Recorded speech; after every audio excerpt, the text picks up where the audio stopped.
خداوند کے زندہ اور پاک کلام میں سے سیموئیل کی دوسری کتاب اس کا 21واں باب۔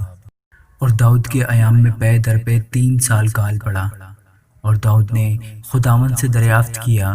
خداوند نے فرمایا کہ یہ ساؤل اور اس کے خونریز گھرانے کے سبب سے ہے، کیونکہ اس نے جباؤنیوں کو قتل کیا۔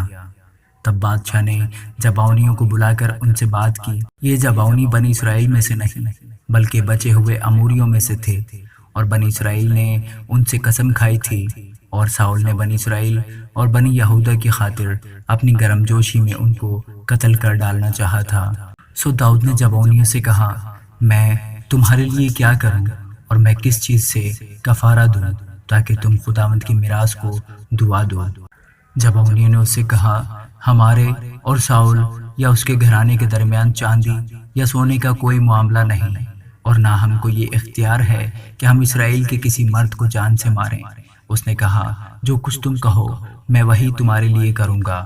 انہوں نے بادشاہ کو جواب دیا کہ جس شخص نے ہمارا ناش کیا اور ہمارے خلاف ایسی تدبیر نکالی کہ ہم نابود کیے جائیں اور اسرائیل کی کسی مملکت میں باقی نہ رہیں، اسی کے بیٹوں میں سے 7 آدمی ہمارے حوالہ کر دیے جائیں، اور ہم ان کو خداوند کے لیے خداوند کے چنے ہوئے ساؤل کے جبا میں لٹکا دیں گے۔ بادشاہ نے کہا، میں دوں گا۔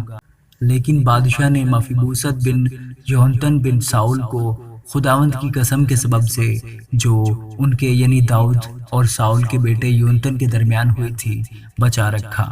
پر بادشاہ نے ایاح کی بیٹی رسفا کے دونوں بیٹوں ارمونی اور مفیبوست کو جو ساؤل سے ہوئے تھے، اور ساؤل کی بیٹی میکل کے 5 بیٹوں کو جو برزلی مہولاتی کے بیٹے ادریل سے ہوئے تھے، لے کر ان کو جباؤنیوں کے حوالے کیا، اور انہوں نے ان کو پہاڑ پر خداوند کے حضور لٹکا دیا۔ سو وہ 7 ایک ساتھ مرے۔ یہ سب فصل کاٹنے کے ایام میں یعنی جو کی فصل کے شروع کے دنوں میں مارے گئے۔ تب ایاح کی بیٹی رسفا نے ٹاٹ لیا اور فصل کے شروع سے اس کو اپنے لیے چٹان پر بچھائے رہی، جب تک کہ آسمان سے ان پر بارش نہ ہوئی، اور اس نے نہ تو دن کے وقت ہوا کے پرندوں کو اور نہ رات کے وقت جنگلی درندوں کو ان پر آنے دیا۔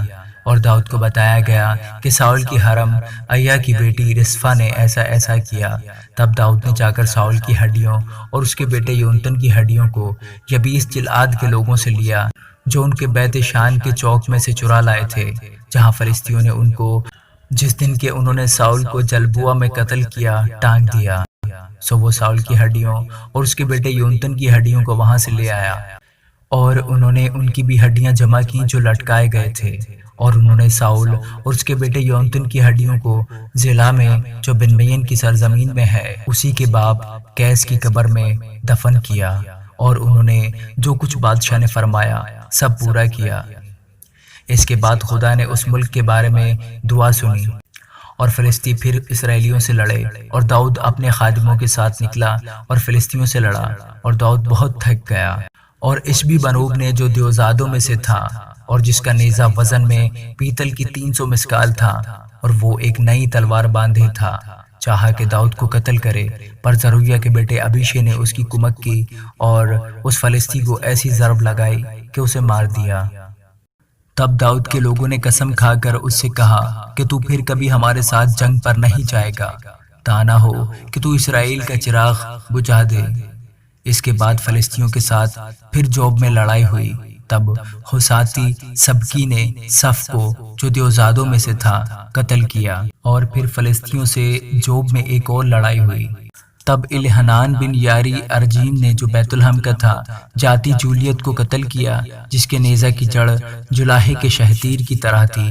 پھر جات میں لڑائی ہوئی، اور وہاں ایک بڑا قداور شخص تھا، اس کے دونوں ہاتھوں اور دونوں پاؤں میں 6 انگلیاں تھیں، جو سب کی سب گنتی میں 24 تھیں، اور یہ بھی اس دیو سے پیدا ہوا تھا۔ جب اس نے اسرائیلیوں کی فضیحت کی تو داؤد کے بھائی سمئی کے بیٹے یونتن نے اسے قتل کیا۔ یہ چاروں اس دیو سے جات میں پیدا ہوئے تھے، اور وہ داؤد کے ہاتھ سے اور اس کے خادموں کے ہاتھ سے مارے گئے۔ آمین۔